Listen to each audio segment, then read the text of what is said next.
Okay, तो topic का नाम आज का दैट इज जर्नल। ठीक है, अब देखो जनरल में क्या होता है कि ये दो भाई साहब एक फैमिली है और इस फैमिली में हो क्या रहा है, दंगे चल रहे हैं। ठीक है, और दंगे का मेन मुद्दा क्या है, हस्बैंड क्या कर रहा है, ये हस्बैंड है, ये उसका वाइफ और छोटा सा बच्चा बैठा पीछे। ठीक है, ये बंदा बोलता है कि अरे भाई मैं तेरे को हर महीने के, ठीक है, महीना चलाने के लिए 15,000 रुपए पे कर रहा हूं और 15,000 रुपए खत्म हो जाते हैं, आते आते 25 तारीख खत्म होते तेरा रोना शुरू हो जाता है, पैसे कहाँ है पैसे कहाँ है। ठीक है, अब पॉइंट ये है कि ये बोलते हैं भाई घर में तो खर्च हो रहे हैं, मैं कौन सा अपने ऊपर खर्च कर रही हूँ। ठीक है, ये बोल रहे घर में खर्च हो रहे हैं, मुझे क्यों नहीं दिख रहे।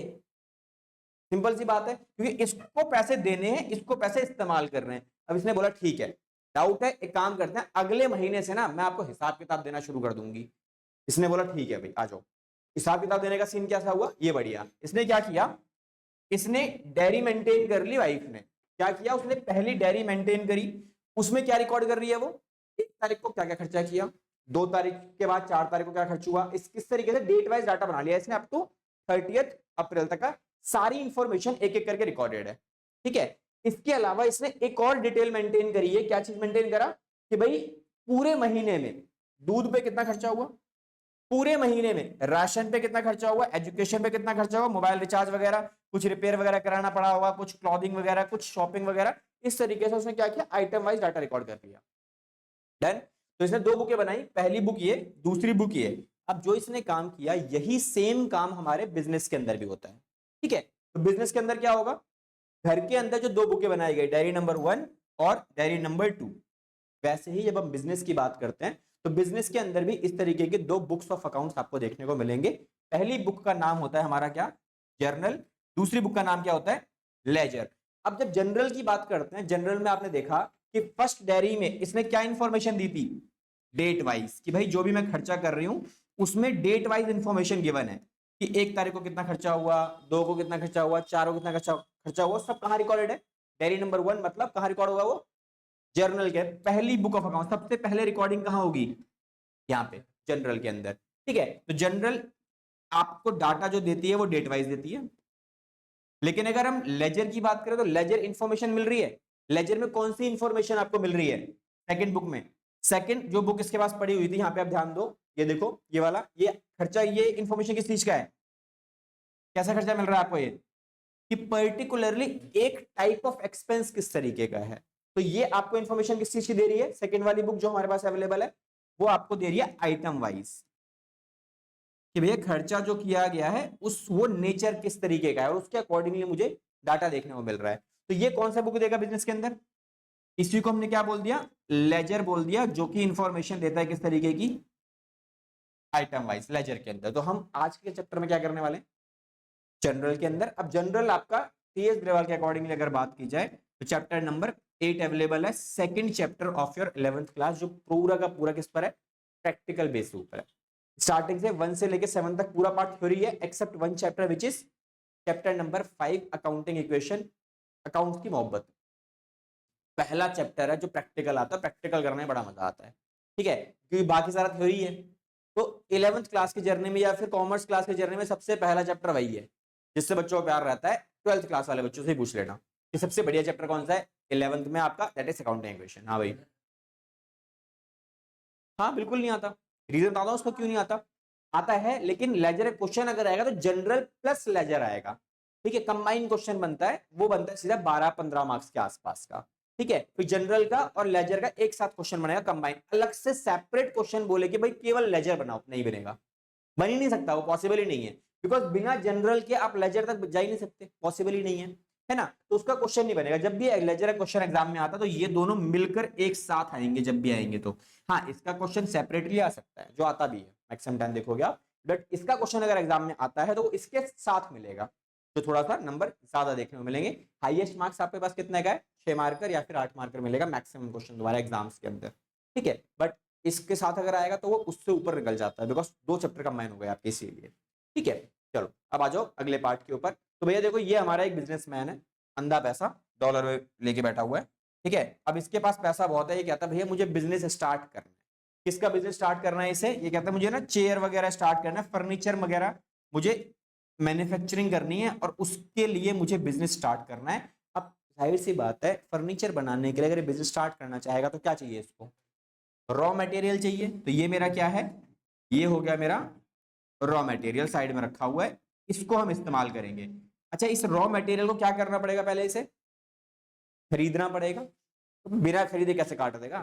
ठीक है, पहले मार्केट से खरीद के लाएगा। ठीक है, तो पहले खरीदेंगे, उसके बाद इससे क्या बनेगा? मेरा ये बनेगा। तो मेरे लिए ये किस कैटेगरी में आता है? ये आता है रॉ मटेरियल, जिसे हम क्या बोलेंगे? गुड्स बोलेंगे। ठीक है, रॉ मटेरियल ये, क्योंकि रॉ मटेरियल से ही मेरा क्या बनेगा? चेयर बनेगी। और चेयर को भी हम क्या बोलेंगे यहां पर? ये भी मेरा एक तरीके से क्या है? Finished goods. तो ये भी किसकी कैटेगरी में आने वाला है? गुड्स की कैटेगरी में। तो एक चीज हमेशा ध्यान रखना, बिजनेसमैन के लिए जब भी कोई सामान खरीदेगा तो दो तरीके से डिवाइड होगा। पहला क्या रहेगा? फर्नीचर बिजनेस के अंदर अगर हम बात करें, फर्नीचर बिजनेस में जो भी सामान खरीदा जाएगा जिसको दोबारा से इस्तेमाल किया जाएगा एक पर्टिकुलर काम के लिए, जिसे बेचा जाएगा, ठीक है, या तो ये जो सामान खरीदा ये आपके फिनिश्ड गुड्स का एक पार्ट है, या तो डायरेक्टली फिनिश्ड गुड्स है। ठीक है, क्योंकि जरूरी नहीं है ना फर्नीचर बिजनेस में पहले लकड़ी खरीदेगा, हो सकता है बना बनाया फर्नीचर खरीद ले, फिर उसको बाद में रीसेल करेगा। तो क्या लिखा है कि भाई यहां पर देखो, जो भी आपका गुड्स का कैटेगरी है गुड्स के लिए, तो वो क्या है आपके लिए? Not frequently not used for long period of time. ये चीजें बार बार खरीदनी पड़ेंगी इसे, है ना? ऐसा नहीं है ना कि एक बार खरीदा और चलो ठीक है चलने दो। तो लकड़ी खरीदी, फर्नीचर बनाया, बेच दिया। तो ये किस कैटेगरी में आता है हमेशा? ये गुड्स की कैटेगरी में आता है। या तो ये आपका खर्चा बनेगा, क्योंकि एक बार खरीदा दोबारा बेचे, खर्चा ये मेरा।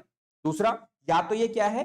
फिनिश्ड गुड्स का एक छोटा सा पार्ट है, बना बनाया सामान खरीदा, वो जो खर्चे में चला गया, परचेज कर लिया। लेकिन अगर पहले ये खरीदा फिर इसको फिनिश्ड गुड्स में कन्वर्ट करने के लिए खर्चा करना पड़ेगा। अब खर्चा किस तरीके का होगा? लेबर लेके आनी पड़ेगी, वो बनेगी, काम करेगी, फर्नीचर वगैरह लगाएगी, ठीक है, पेस्ट वगैरह लेके आना पड़ेगा, वो सब किसका पार्ट है? इसी का पार्ट है। अब इसमें बिजनेस करने के लिए कुछ और चीजें भी तो चाहिए मुझे। क्या क्या चाहिए? कटिंग मशीन चाहिए भाई, लकड़ी वगैरह काटने के लिए प्रॉपर तरीके से। ये कटिंग मशीन हो गई मेरे पास। गुड्स आ गए, आने के बाद उसको डिलीवरी करवाने तो घर तक लेके जाना पड़ेगा, डिलीवरी कराने के लिए ट्रांसपोर्ट एक कुछ ना कुछ चाहिए मुझे, वैन वगैरह। नेक्स्ट उसके बाद लैपटॉप वगैरह चाहिए, क्यों? क्योंकि हिसाब किताब रखना पड़ेगा भाई, कस्टमर वगैरह आएंगे, किसने दे दिया है, किसने नहीं दिया, किसका कितना बैलेंस बचा हुआ है, ये अकाउंटिंग करने के लिए मुझे चाहिए, बेसिकली अकाउंट्स मेंटेन करने हैं मुझे चाहिए। नेक्स्ट ड्रिल मशीन चाहिए मुझे, किसके लिए भाई? स्क्रू वगैरह डालने, बहुत सारी चीजें होती हैं। ठीक है, तो जितनी भी ये सारी चीजें हैं इनको हम क्या बोलेंगे? क्या इन्हें हम गुड्स बोल सकते हैं? इनको गुड्स बोल सकते हैं। क्या इन्हें बेचने के लिए खरीदा मैंने? इनको इस्तेमाल करने के लिए खरीदा मैंने। तो ये सारा जो एरिया है, ये वाला पार्ट, ये पार्ट किस कैटेगरी में आता है मेरा? एसेट्स की कैटेगरी में आता है। तो जो भी चीज एसेट्स की कैटेगरी में आती है उसे हम उसके नाम से रिकॉर्ड करते हैं जब रिकॉर्डिंग करने की बात आती है। लेकिन अगर कोई भी सामान या तो बेचने के लिए या फिर कुछ बनाने के लिए खरीदा गया है, दोबारा खरीदना पड़े, फ्रिक्वेंटली खरीद रहे हो आप, वो किसका पार्ट है? मेरा गुड्स का पार्ट है। डिपेंडिंग, अब ये देखना हमेशा मुझे, ये इससे अब कैसे आप अलग अलग करोगे चीजों को, डिपेंड करता है बिजनेस किस चीज का है। ठीक है, तो ये सब कुछ क्लियर है? अभी देखो एक छोटा सा एग्जांपल देता हूं मैं आप लोगों को। मुझे एक बात बताओ, देखो आपको मैंने समझा दिया कि what is the difference between goods और आपका एसेट्स, इनमें क्या डिफरेंसेस हैं। और इसको डिफरेंशिएट करने के लिए आपके पास एक मात्र एक ऐसा तरीका है जिसको आप यूज करोगे, विच इज कि टाइप ऑफ बिजनेस किस तरीके का है आपका। ठीक है, बिजनेस हमारा किस तरीके का है वो डिपेंड करेगा कि भाई हमारे लिए वो गुड्स है या फिर क्या है, एसेट्स का पार्ट है। जैसे मुझे एक बात बताओ, एक मेरी ग्रोसरी शॉप है, ठीक है। अब ग्रोसरी शॉप में क्या होता है? सब्जियां वगैरह बेचनी है, ठीक है। तो सब्जियां वगैरह बेचने के लिए इसने क्या किया? एक फर्नीचर परचेज कर लिया। तो फर्नीचर परचेज किस में जाएगा? एसेट्स में या गुड्स में? ये एसेट्स में जाएगा फर्नीचर, ठीक है। और सब्जियां जो खरीदी हैं वो इसमें जाएंगी, वेजिटेबल्स वगैरह कुछ भी खरीदा है इसने, जो भी आइटम खरीदेगा ये, ठीक है। फर्नीचर ग्रोसरी शॉप्स के लिए क्लियर हुआ, ठीक है। अब आ जाओ, एक तरफ से एक इलेक्ट्रॉनिक इक्विपमेंट की दुकान है, वो तो ड्राइंग्स का पार्ट हो गया ना, वो तो करता ही है हर बिजनेसमैन। आपका खुद का अगर कोई बिजनेस है तो वो सेम चीज घर में भी तो इस्तेमाल हो रही है, ये तो हर बिजनेस के अंदर होता है, ठीक है। आप जो भी बिजनेस कर रहे हो घर में तो यूज करोगे। तो अगर कोई भी बंदा ऑनर जो है वो घर के लिए सामान लेके जा रहा है तो उसका वो किसका पार्ट है? वो ड्राइंग्स का पार्ट बन जाता है। वो तो पहले सेकंड चैप्टर हमने कवर कर लिया। अब मुझे बताओ, इलेक्ट्रिकल शॉप अवेलेबल है। अब इलेक्ट्रिकल शॉप क्या कर रही है? लैपटॉप खरीद रही है, 10 लैपटॉप खरीदे इकट्ठे, तो किसका पार्ट है वो, एसेट्स या फिर गुड्स? वो गुड्स का पार्ट बनेगा। क्यों? क्योंकि इसने क्या किया है, लैपटॉप खरीदा इसने, तो लैपटॉप परचेजेस किस कैटेगरी में आ जाएगा तुम्हारा, गुड्स, क्योंकि बेचने के लिए खरीद रहा है ना। लेकिन अगर यहीं पर अगर ये कोई ऐसी आइटम खरीद रहा है, ठीक है, जो आइटम इसका एसेट्स में जाएगा, that is called AC purchase कर लिया है इसने। और ये एसी से जो परचेज किया ना, ये एयर कंडीशन इसने शॉप में इंस्टॉल करा लिया, तो ये एसेट्स में आएगा। अब एसी अगर इसने खरीदा फॉर द रीसेल पर्पस, तो किसमें चला जाएगा वो गुड्स में चला जाएगा। ये क्लियरिटी आ रही है कि आपको टाइप ऑफ बिजनेस चेकआउट करना है, ठीक है। एक लाइब्रेरी है और लाइब्रेरी ने क्या किया है भाई, बुक्स खरीदी हैं, तो बुक्स किस में जाएगी, लाइब्रेरी खरीदी, लाइब्रेरी में। लाइब्रेरी में कौन बुक्स बेचता है, लाइब्रेरी है, लाइब्रेरी बुक्स बेचता थोड़ी है। लाइब्रेरी में तो बुक्स पढ़ने जाते हो आप लोग, इस्तेमाल होती है ना लाइब्रेरी बुक, आप घुसो सब जगह बुक्स तो बुक्स दिखाई दे रही हैं, ठीक है। तो वो किसका पार्ट है आपका, वो इसका पार्ट है, एसेट्स का पार्ट है, क्योंकि उनका इस्तेमाल किया जा रहा है, ठीक है। लेकिन अगर गुड्स की कैटेगरी में, वहां तो ऐसा कुछ पर्टिकुलर सिनेरियो देखने को नहीं मिलेगा ऐसा आपको, ठीक है। हो सकता है कि भाई स्टेशनरी का कोई आइटम है जो बच्चों के लिए ना उसने साइड में रखा हुआ कि भाई पेन वगैरह खत्म हो गया तो यहीं से परचेज कर लो, तो वो किसका पार्ट हो जाएगा, वो गुड्स का पार्ट हो जाएगा। स्पेसिफिकली आपको ये सोचना पड़ेगा भाई बिजनेस किस तरीके का है, तब आप ये डिसीजन ले पाओगे वो गुड्स में आएगा या फिर आपका एसेट्स में आएगा। ये क्लियरिटी में समझ में आ गई। चलो अब आ जाओ सीधा जनरल हम करते कैसे हैं। तो जब हम जनरल की बात करते हैं तो जनरल के लिए एक छोटे छोटे पॉइंट आपको पता होना चाहिए कि जनरल बेसिकली क्या है। जनरल में आपको बोला जाता है primary book of account. Primary book of account का मतलब क्या होता है, सबसे पहले नंबर पर इसका नाम आता है जनरल का। तो सबसे पहले तो रिकॉर्डिंग ही होगी ना, उसके बाद हम क्या करेंगे, क्लासिफिकेशन करेंगे, किसमें करेंगे, लेजर के अंदर करेंगे, वो एक अलग सेक्शन आपको देखने को मिलेगा, ठीक है। तो जनरल के अंदर ये आपको प्राइमरी बुक ऑफ अकाउंटिंग बोला जाएगा और इसमें सबसे पहले रिकॉर्डिंग करेंगे। अब आ जाओ सीधा इसके फॉर्मेट के ऊपर। तो बेटा फॉर्मेट जब हम बनाते हैं ना, तो फॉर्मेट कैसे डिजाइन करना होता है जनरल का, बच्चे छोटी छोटी गलतियां करते हैं, मैक्सिमम टाइम देखने को मिलता है, ठीक है। तो क्या करोगे, जब आप फॉर्मेट बनाओगे ना, तो फॉर्मेट बनाने से पहले आपको ये चीज मेंशन करनी है, इन the books of Shyam, Ram, Mohan, Ajay limited, Mohan limited, कुछ भी आप किसी के लिए तो काम कर रहे हो ना। आप जब घर में घुसते हो, जब कोई रिश्तेदार आपके घर में आता है तो क्या बोलते हो, पहली बार आ रहा है तो क्या बोलोगे, वो बंदा बाहर खड़ा हुआ फाटक पे, उसको बोलोगे भाई साहब कहाँ आना है, वो फोन कर रहा है आपको, तो क्या बोलोगे, इधर आ जाओ, कहाँ आ जाओ भैया, क्या बोलोगे, मकान नंबर बताते हो। तो मकान नंबर क्या डिफाइन कर रहा है कि वो आपका मकान है। इसी तरीके से जब आप किसी भी बुक्स में जनरल बनाओगे, सबसे पहले ये बताओगे कि किस कंपनी का जनरल बना रहे हो आप। नाम नहीं दिया फिर कोई दिक्कत नहीं, आप इन the books of dash dash डाल देना, कोई इशू नहीं है उसमें आपकी गलती नहीं है ना, वो तो एग्जामिनर की गलती से नाम नहीं दिया। अदरवाइज वो हमेशा नाम देगा, pass the necessary general entries in the books of Raman, in the books of Ajay, कुछ भी, ठीक है। एक टीचर को ना पॉइंट मिल जाता है, हमें पॉइंट देने की जरूरत नहीं है, आपको लिबर्टी क्यों देनी है सामने वाले को, ठीक है। आप चाहते हो कि सामने वाले को एक पॉइंट दे दूं मैं, वो खुद छोड़ दे, अच्छी बात है, लेकिन अपॉर्चुनिटी क्यों देनी अगले बंदे को कि भाई तू मेरा मार्क्स खा जा। भाई पता है हमें सारी चीज, तो लिखने में क्या दिक्कत है, it is just like address of the account जो आप बना रहे हो। इसके बाद हम क्या करेंगे, अब इसके बुक्स ऑफ अकाउंट से मैं क्या बना रहा हूं उसका नाम, दैट इज जर्नल, ठीक है। आपके घर का एड्रेस ये हो गया। अब जनरल क्या है, जनरल है आपका रूम नंबर, घर में आपका एक स्पेसिफिक रूम अवेलेबल है, ठीक है। तो वो क्या है, वो पता है मुझे ये रूम अवेलेबल है, ठीक है। अगर बड़ा घर है तो कोई बात नहीं, छोटा घर है तो एक ही रूम में सारे सो रहे हैं, कोई दिक्कत नहीं है, ठीक है। पर तो ये कह रहा है हम कॉमन है, यहीं यहीं सोएंगे सारे सारे, ठीक है। घर में होता है, अगर घर में एक ही एसी लगा तो रात को सारे वहीं वहीं पड़े होते हैं, है ना, सारे सारे मम्मी पापा बैठे पड़े हैं और बच्चे छोटे बच्चा है तो मम्मी पापा के साथ सोएगा, बाकी हम दरी डाल के यहीं सो जाएंगे, कोई दिक्कत नहीं है, ठीक है। लेकिन सोएंगे वहीं, गर्मी बहुत है भाई, ठीक है। तो ये क्या है जनरल, इसके अंदर आप बना के आ रहे हो, वो आपको उसका नाम भी देना है कि आपने क्या बनाया, जनरल बनाया। अब जनरल का स्पेसिफिक फॉर्मेट क्या होता है, तो फॉर्मेट बड़ा सिंपल सा होता है। यहां से आप क्या करोगे, पूरी के पूरी लाइन में ऊपर से 2 लाइन आप ड्रॉ करनी है, फिर उसके बाद इस तरफ से छोटा सा स्पेस देके चलना है, which will reflect the date of particular transaction, ठीक है। उसके बाद इस तरफ से, इस साइड से, राइट हैंड साइड से आपको 2 कॉलम क्रिएट करने हैं, जो कि एक कॉलम होगा मेरा डेबिट का, एक कॉलम होगा मेरा क्रेडिट का, और ब्रैकेट में डालने के बाद फिर रुपीस। अब ये ब्रैकेट में कोई जरूरी नहीं ब्रैकेट में डालो, आप नॉर्मली भी काम कर सकते हो, ठीक है। चाहो तो इसे हटा दो, ये ब्रैकेट वहां लगा दो, ठीक है। मेरी एक हो गई डेबिट साइड और एक हो गई मेरी कौन सी, क्रेडिट साइड। अब इसमें क्या लिखेंगे हम लोग, पर्टिकुलर। अब इसमें ना एक चीज और होती है जो बिल्कुल भाई साहब नाम मात्र है, इसका मतलब ही नहीं पता बच्चों को आगे, ठीक है। इसका मतलब होता है LF। अब लेजर फॉलो तो टीचर ने डेफिनेशन इसकी फुल फॉर्म बता दी, लेजर फॉलो, बट इसका मतलब बताया कभी? मतलब तो बताया ही नहीं इसका मतलब क्या होता है लेजर फॉलियो का, ठीक है। रीजन बीइंग यूज ही नहीं है, ठीक है। ये भाई साहब डोसे के साथ दो चटनी मिलती है, एक सफेद वाली एक लाल वाली, जो लाल नहीं खाता वो तो भाई नाम मात्र तो है केवल, यूज इस्तेमाल कोई करना वरना है नहीं, वैसे भी निकाल के साइड में रखने वाले हैं, वो कहीं किसी काम के नहीं है, ठीक है। तो ये वही है, एक तरीके से किसी काम का नहीं है, ठीक है। आपको प्रैक्टिकल प्रॉब्लम में कहीं इस्तेमाल नहीं होगा। एक क्वेश्चन इलिस्ट्रेशन में आपको गिवन है, आई थिंक चौथा या पांचवा क्वेश्चन होगा, उसके अंदर इसके अंदर नंबर लिखे हुए हैं।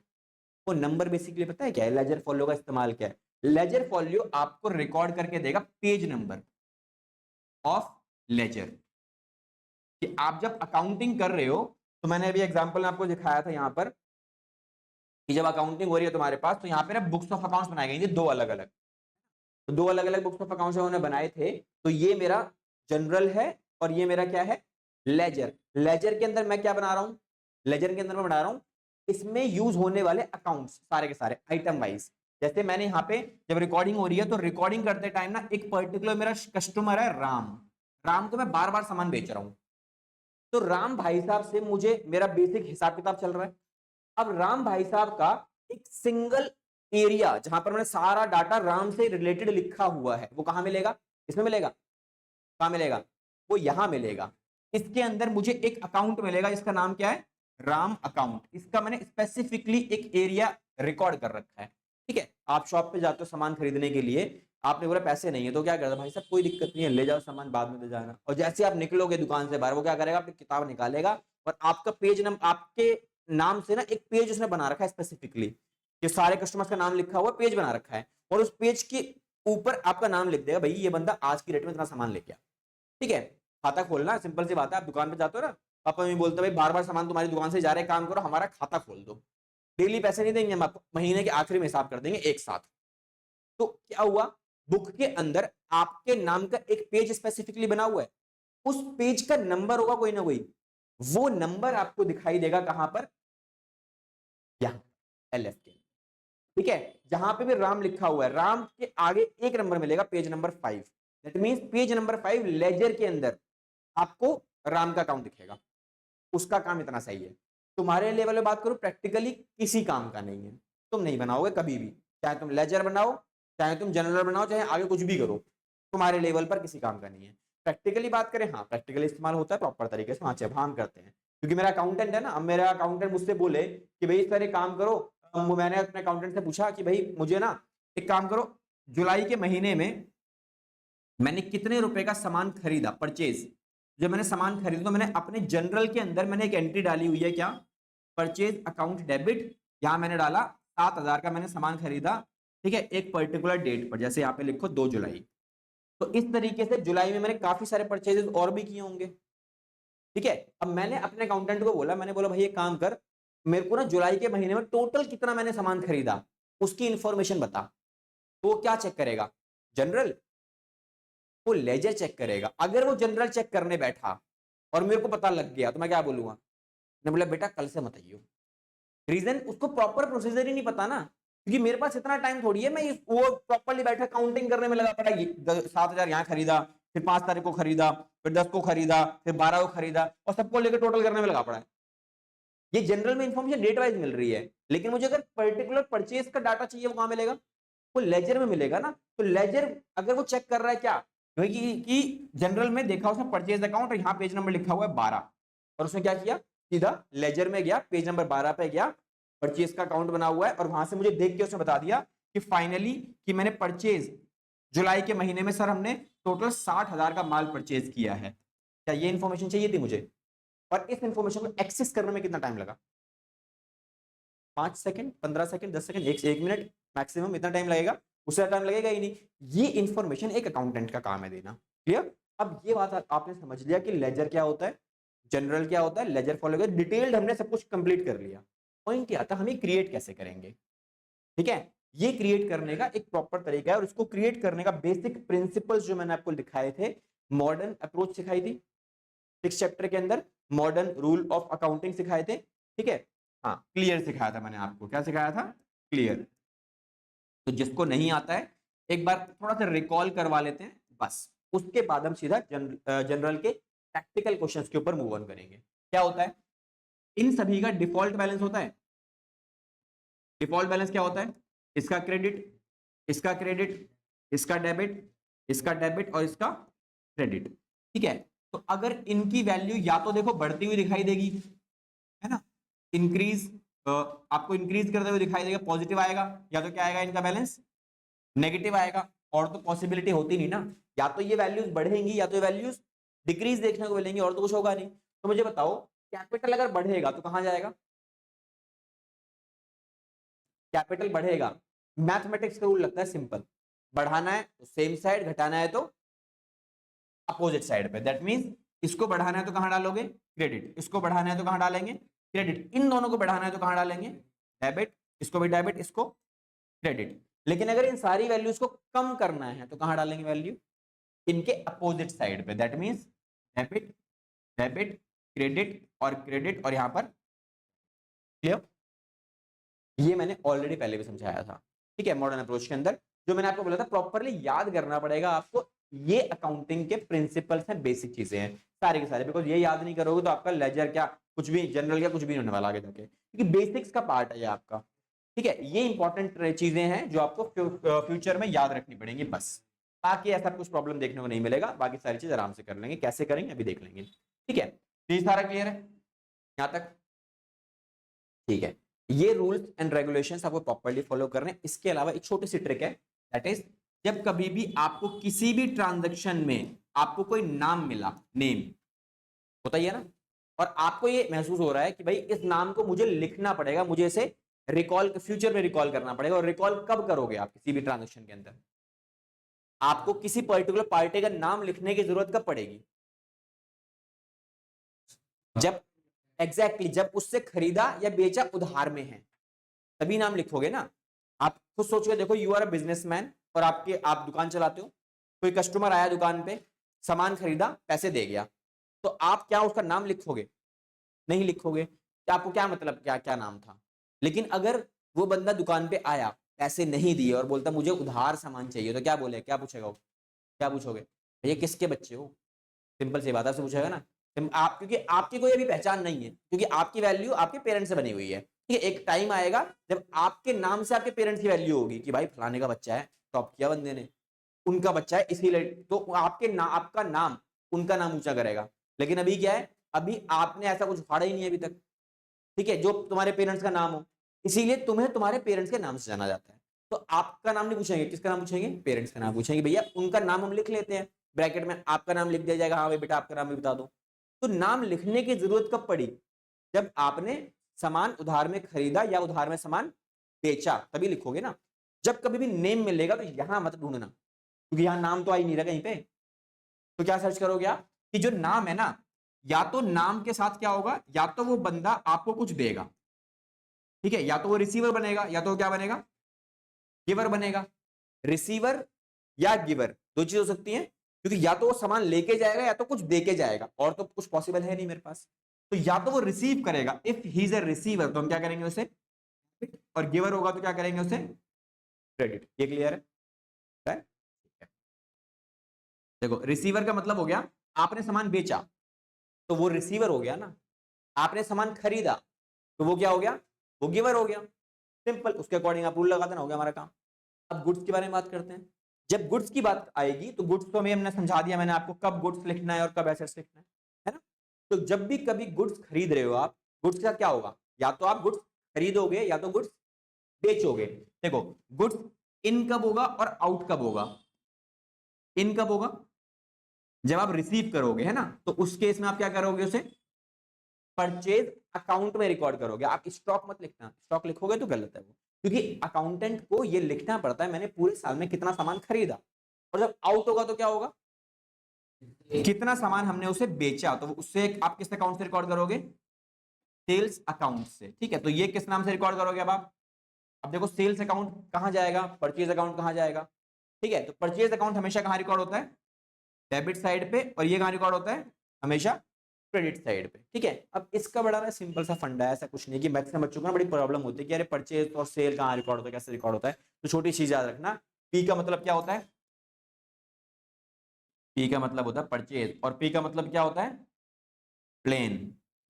प्लेन कहाँ उड़ता है, हवा में, तो कहाँ जाएगा, डेबिट में। डेबिट कहाँ जाता है, डेबिट जाएगा ऊपर, ठीक है। एंट्री में ऐसे ही होता है, डेबिट ऊपर लिखते हैं, क्रेडिट नीचे लिखते हैं, ठीक है। तो पी फॉर प्लेन और पी फॉर परचेज, तो प्लेन जाता है ऊपर, तो परचेज भी कहाँ जाएगा, ऊपर जाएगा, मतलब ऊपर ही चलता है वो, ठीक है। अब सेल्स में क्या करेंगे, तो एस फॉर सेल्स और एस फॉर शिप। लो जी बहुत बढ़िया, शिप, शिप कहाँ चलता है, पानी में, नीचे चलता है, जमीन के ऊपर है ना, जमीन पे चला मतलब नीचे आया। सेल्स कहाँ जाएगी, नीचे रिकॉर्ड होने वाली, सिंपल सी चीज है। तो ये क्रेडिट हो गया क्योंकि ये भी क्रेडिट है, और परचेज हमेशा debit because of the plain. तो याद रखना मैक्सिमम टाइम काम करेगा। डन। देखो चीजों को ना जरूरी नहीं है यार वो बेसिक प्रिंसिपल में घुसना हो, कुछ कुछ चीजें ना आसान लैंग्वेज में समझ जाती है। जब भी आपको डेफिनेशन पढ़ते हो ना, तो डेफिनेशन हमेशा ध्यान देना, स्टार्टिंग होगी पर्टिकुलरली कि फलाना मीनिंग डेफिनेशन का दे रखा होगा, 3-4 लाइन के बाद एक छोटी सी लाइन मिलेगी, इन सिंपल वर्ड्स, मिलता है। तो साला हमें, और वो सिंपल वर्ड ही हमें याद है, तो ऑथर जरूरी है वो नीचे घुसा के रखना, वो पहले लाइन में डाल दे, है ना। हमें सिंपल ही जानना है, हमें नहीं घुसना भाई उसकी लैंग्वेज के अंदर। सिंपल वर्ड ज्यादा आसानी से समझ में आते हैं, तो चीजें जितना ज्यादा सिंपल तरीके से सीखोगे उतना ज्यादा लॉन्ग टाइम तक याद रहने वाली है, ठीक है। फिर ये समझ में आ गया, तो ये लिख लो पहले कुछ चीजें जो मैंने आपको लिखवाई अभी आपको, फिर उसके बाद हम डायरेक्टली क्वेश्चंस प्रिपेयर करेंगे और उनको देखेंगे कैसे होने वाले हैं क्वेश्चंस। अभी तक जो सीखा वो सारा का सारा एंट्रीज को फ्रेम करने के लिए सीखा है कि एंट्रीज एग्जैक्टली कैसे फ्रेम करनी है। तो क्वेश्चंस पे आ जाओ, ये तुम्हारी बुक के क्वेश्चंस हैं टेस्ट ग्रेवाल, ठीक है। क्या क्या दिया हुआ है पहले एक बार रीड कर लेते हैं अच्छे से। तो सॉल्यूशन नंबर 1 क्या करना है, क्या लिखा है, journalise the following transactions in the books of Raman. तो भाई साहब रमन भाई साहब हैं हमारे पास और हमें इनके लिए काम करना है। तो सबसे पहला टास्क क्या लिखोगे आप, इन द बुक्स ऑफ, कि भैया कौन कंपनी का मालिक है और किसके लिए हम लोग काम कर रहे हैं, और ये कौन है, दैट इज रमन, ठीक है। मैडम ने नहीं बताया तो हम क्या करें, ठीक है। जो जरूरी है हम तो बताएंगे सारी चीजें, ठीक है। तो इंपॉर्टेंट इन्फॉर्मेशन सारी पता होनी चाहिए कि करना क्या है कि क्या नहीं करना है, ठीक है। तो पहली चीज है किसके लिए काम कर रहे हो, लेजर आप बना रहे हो या जनरल बना रहे हो, कैश किसके लिए बनाओगे प्रॉपर्ली मेंशन करना जरूरी है, ठीक है। मैं आपको एक बैलेंस शीट देता हूँ, एक डाटा देता हूँ, और डाटा का नाम मैंने दिया ही नहीं, कैसे पता किसका है, इंपॉर्टेंट है ना। आपको मान लो आपका रिपोर्ट कार्ड आया और आपका नाम ही नहीं है, ढूंढते फिरोगे किसका है, पता लग सकता है, क्योंकि नाम इंपॉर्टेंट है, इसीलिए इंपॉर्टेंट है ताकि ये पता लग सके कि इंफॉर्मेशन में किसकी बात की जा रही है, इसीलिए इंपॉर्टेंट है, ठीक है। तो जनरल बना लिया, क्या बना रहे हो, जनरल बना रहे हो, जनरल का फॉर्मेट बनाना है उसके बाद प्रॉपर तरीके से। जब आप फॉर्मेट बनाते हो चीजें आपको फिक्स करना आसान हो जाता है, ठीक है। फॉर्मेट क्या है बेसिकली, रेस्टोरेंट में खाना खाने से पहले क्या आता है, प्लेट आती है, मेन्यू तो बाद, मेन्यू तो ऑर्डर देने पे आता है ना, पहले मेन्यू, अबे खाना खाने से जस्ट पहले प्लेट ही आएंगे ना, वो क्या है, वो फॉर्मेट का पार्ट है तुम्हारे, कि भैया सबसे पहले फॉर्मेट बनाओ, ठीक है। हाँ वो चम्मच पहले से पड़ी रहती है, लेकिन खाना खाने के लिए पहले प्लेटें रख के जाएगा वो, कि आपको तरीका है। तो ये मैंने क्या बना दिया भैया, मैंने ये सारी की सारी प्लेटें बना दी, ये लो भाई। अब हम इसके अंदर क्या करेंगे, सारा डाटा प्रेजेंट करेंगे तरीके से, ठीक है। तो ये मेरा फॉर्मेट हो गया। अब इसमें हर एक सेक्शन का ना अपना अलग रोल है, ठीक है। हर एक सेक्शन का अलग रोल है, इसमें क्या रिकॉर्ड होगा, डेट रिकॉर्ड होगी, इसमें क्या रिकॉर्ड होगा, एंट्री रिकॉर्ड होगी, इनमें क्या रिकॉर्ड होगा, अमाउंट रिकॉर्ड होगा, डेबिट और क्रेडिट। कुछ चीजें बच्चे गलतियां करते हैं, आप भी करोगे, बट उसे करेक्ट कर लेंगे, कोई दिक्कत वाली बात नहीं है, mistakes are the part of life, कोई प्रॉब्लम नहीं है। बट सेम मिस्टेक मत करना, गधे होते हो जो सेम मिस्टेक बार बार रिपीट करते हैं। एक मिस्टेक करो, सीख जाओ, रिपीट करो, मत करना रिपीट, ठीक है। मिस्टेक करेंगे लेकिन दूसरी मिस्टेक करें, नई मिस्टेक करेंगे, सेम नहीं करेंगे दोबारा से, ठीक है। तुमने वो मूवी देखी है अभी जो आई है, भूल चूक माफ, देख ली, ये देखी, भूल चूक टाइम ट्रेवल है, उसके अंदर बेचारे की शादी होती है, वो फंस जाता है, 12 मेहंदी आती रहती है उसकी, हल्दी आती रहती है ना, देखिए। तो वो क्या है, वो एक रोड से निकल रहा होता है, वो बार बार जाके ना गोबर पे पैर पड़ रहा है उसका। अब जब तुझे पता है कि आगे गोबर आने वाला है, जरूरी है तेरे को उस पर पैर रखना, घूम के निकल जाए, गधा ही एक नंबर का, ठीक है। तो हर बार एक ही मिस्टेक किए जा रहा है।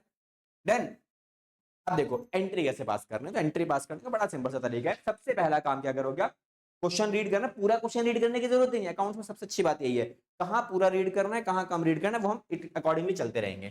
तो पहला पॉइंट क्या लिखा उसने, 1 अप्रैल को 2025 में सबसे पहली ट्रांजैक्शन हुई।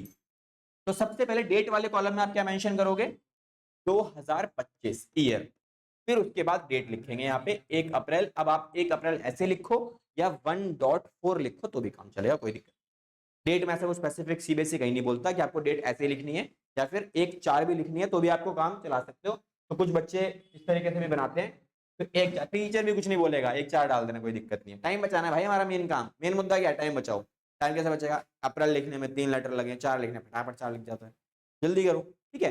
तो 1/4 को हमने डाटा मेंशन किया। अब इसमें देखो हुआ क्या, क्या आया, बिजनेस को स्टार्ट किया कैश के साथ, क्या आया, कैश आया। हम किसके बारे में बात करेंगे, ओनर के बारे में नहीं, बिजनेस के बारे में बात करेंगे। बिजनेस में पैसा लगाया गया तो पैसा आया, तो कहां लिखेंगे उसे, डेबिट साइड में क्या लिखोगे, कैश अकाउंट, और डेबिट इसके बिल्कुल सामने क्या लिखेंगे, डेबिट। अब ये पैसा कहां से आया, मालिक के घर से आया। तो जो पैसा घर से आता है उसे हम क्या बोलते हैं, घर से आता है कैपिटल, जब घर को जाएगा तब क्या बोलते हैं, तब बोलते हैं ड्राइंग, ठीक है। तो यहां क्या लिखोगे आप, इधर यहां लिखो अकाउंट के बिल्कुल नीचे से स्टार्ट करना, क्या लिखेंगे इधर, टू कैपिटल अकाउंट। अब कुछ बच्चे क्या गलती करते हैं, इन दोनों को ना सेम लाइन में लिख देते हैं, ये भी यहां से स्टार्ट करेंगे, ये भी यहां से स्टार्ट करेंगे, वो नहीं करना। आपको क्या करना है, पहली चीज, जब आप डेबिट वाले एरिया लिख रहे हो तो ये मार्जिन लगाइए आपने, ये वाली लाइन, ये वाली, इस लाइन से चिपका के एंट्री पास करो। कुछ बच्चे ये भी गलती करते हैं, वो एंट्री यहां से स्टार्ट ऐसे लिखेंगे कैश अकाउंट, ये वाला, ठीक है, ये गलत है। इसको चिपका के बिल्कुल यहां से एकदम बिल्कुल लगा के लिखो कैश अकाउंट। डेबिट वाली सारी आइटम ऐसे करनी है, और क्रेडिट वाली आइटम्स के लिए क्या करोगे आप, यहाँ पे जहां से आपने अकाउंट लिखा है इधर, इसके बाद इतना स्पेस देना है, फिर उसके बाद क्या लिखना है, क्रेडिट वाला एरिया लिखना है, ठीक है। अब अमाउंट लिखो, अमाउंट कितना है मेरा, 1 लाख। तो अमाउंट में डेबिट वाले में डेबिट वाला, और इसके आगे यहाँ पर क्रेडिट वाले में 1 लाख रुपए ऐसे मेंशन करना होता है, ठीक है। हाँ, उसको क्या बोलते हैं, नरेशन, ठीक है, यहां लिखेंगे नरेशन। तो ये बेसिकली क्या है, अब इसमें ना बच्चे बोलते हैं सर क्या लिखें इसमें, कुछ भी लिखो जो एंट्री को रिप्रेजेंट करे कि किस चीज की एंट्री है। तो ये हो क्या, क्या कर रहे हो आप, ये बीइंग कैपिटल इंट्रोड्यूस, कोई दिक्कत नहीं है, जो वहां पे लिखा है वो भी लिख दो।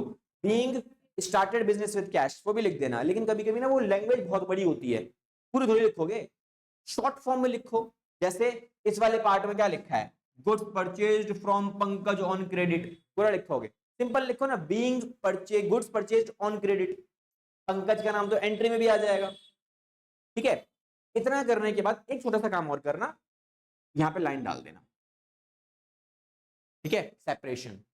जैसे आप लाइन डालते हो ना, चीजें निखर जाती हैं, सेपरेट जब चीजें दिखती हैं ना तो अच्छी दिखती हैं, ठीक है। सेपरेशन तरीके समझ में आता है, कैसे सेपरेट करते हैं, अब देखा था जब शादी में खाना खाने जाए तो क्या होता है, कुछ लोगों की थालियां देखी हैं, हाँ भाई साहब, 3 इडियट देखिए, 3 इडियट के अंदर भाई साहब ऐसा खाना भर लेते हैं जैसे दोबारा खाने को मिलेगा नहीं, चावल भी उसी में, रायता भी उसी में, दाल भी सारी सब्जियां तैर रही है, मिल रही है आपस में एक दूसरे से जाके, ठीक है। और कुछ लोग होते हैं बड़े सोफिस्टिकेटेड तरीके से खाते हैं, चावल रखेंगे थोड़े से, फिर डोंगा लेके आते हैं अलग से, बाउल लेके आएंगे, उसमें सब्जी रखेंगे, फिर दूसरे बाउल में दाल रखेंगे, ठीक है, फिर सलाद रखेंगे, वो थाली देखने में बढ़िया लगती है, और थाली देख के पता लग जाता है बंदा पढ़ा लिखा है, बंदा बढ़िया है, ठीक है। तो एक ये श्योर है, अब तुम कभी भी शादी में जाओगे तो तुम ऐसे थाली नहीं बनाओगे कि जो ऐसी दिखे, ठीक है। तो सब कुछ एक ही मिक्सअप चल रहा है, मिक्स करने की जरूरत ही नहीं है, सब कुछ अपने आप ही मिले, सब कुछ मिला हुआ है, वो सब नहीं करना, ठीक है। ये समझ में आया एंट्री। दूसरी एंट्री पे आओ, दूसरी एंट्री क्या बोली आपको क्वेश्चन ने, 2/4 को एंट्री हुई है, क्या लिखा है, गुड्स परचेज किए गए हैं। तो क्या लिखा है, जब कभी भी हम गुड्स की बात करेंगे तो परचेज या सेल का रिकॉर्डिंग होगा। अब परचेज आया तो परचेज कहां जाएगा, पी फॉर प्लेन, प्लेन कहां जाता है ऊपर, परचेज लिखेंगे डेबिट, यहां लिखो परचेज अकाउंट डेबिट, और परचेज किया तो कुछ तो दिया होगा, क्या दिया, कैश दिया मैंने, तो जो चीज दिया वो गया, परचेज अकाउंट काफी है, परचेज लिखने की जरूरत नहीं है, परचेज काफी है, ठीक है। कितने का सामान खरीदा, 25,000 रुपए का, डन। अब नीचे नरेशन में क्या लिखोगे आप इधर, बीइंग गुड्स परचेज काफी है, ठीक है, कैश लिखा है ना ऊपर, हो गया हमारा काम। इतना ही काम करना है, डन हो जाएंगे एंट्रीज। ठीक है, इसी तरीके से पूरा क्वेश्चन फ्रेम करके लेके आना है, जितना हो जाए जैसा हो जाए, सही गलत कोई प्रॉब्लम नहीं है, करके जरूर है। ठीक है, हाँ क्रेडिट वाला भी देख लेते हैं। देखो क्रेडिट वाला एंट्री एक बार चेक कर लो क्या लिखी हुई है, क्या लिखा है, परचेज गुड्स ऑन क्रेडिट, सामान खरीदा, दोबारा खरीदा, दोबारा परचेज लिखेंगे, और सामान उधार में खरीदा, तो नीचे क्या आएगा, नाम पंकज, बस हो गया हमारा काम। ठीक है, कितने का सामान खरीदा, 18,000।